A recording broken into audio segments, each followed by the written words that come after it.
itong Amerika at ano ang kanilang status ngayon. Paano sila nagbabago bilang isang world power. Ang ating kasama si Mike Cohen ay merong makakapanayam ngayong umagang ito para maintindihan pa natin lalo ang ating kaalyadong Amerika. Mike?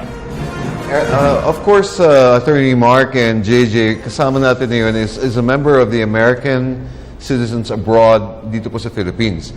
He's a chairman of the group as well as chairman of other organizations. We'll get into that in a little bit. Of course, Mr. Aaron Goetsch, how do you feel as an American here in this country? Your group is American Citizens Abroad.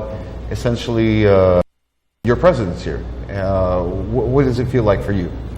Well, Mike, thanks for asking me on the show.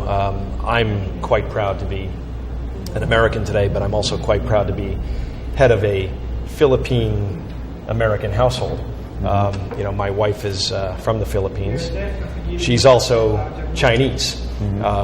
So my children are citizens of 3 countries, which is quite interesting and quite complex in the sense of today's geopolitical challenges in the PAC Rim.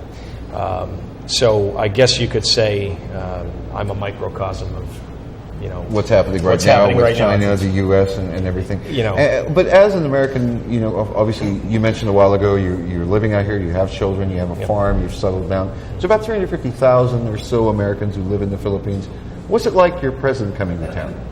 Well, I'm quite happy to see Obama, make a forceful commitment to the Philippine-American relationship, which, as you know, goes back 116 years now.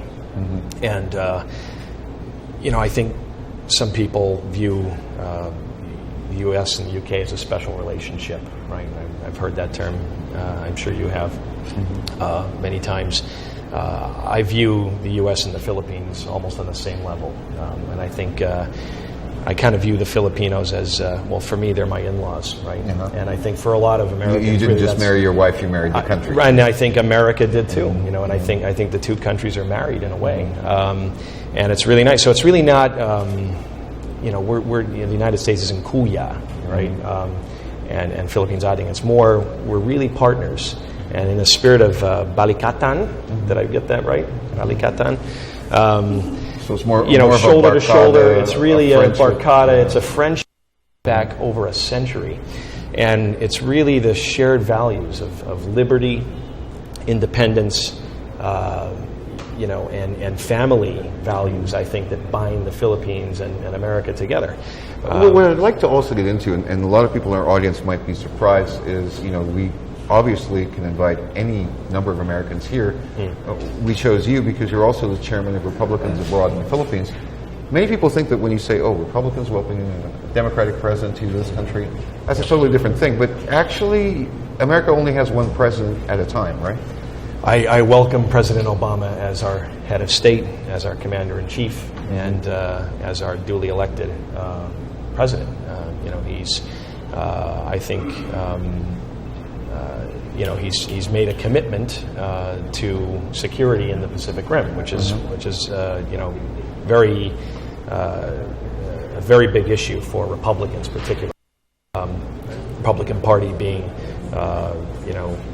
historically a pro national security and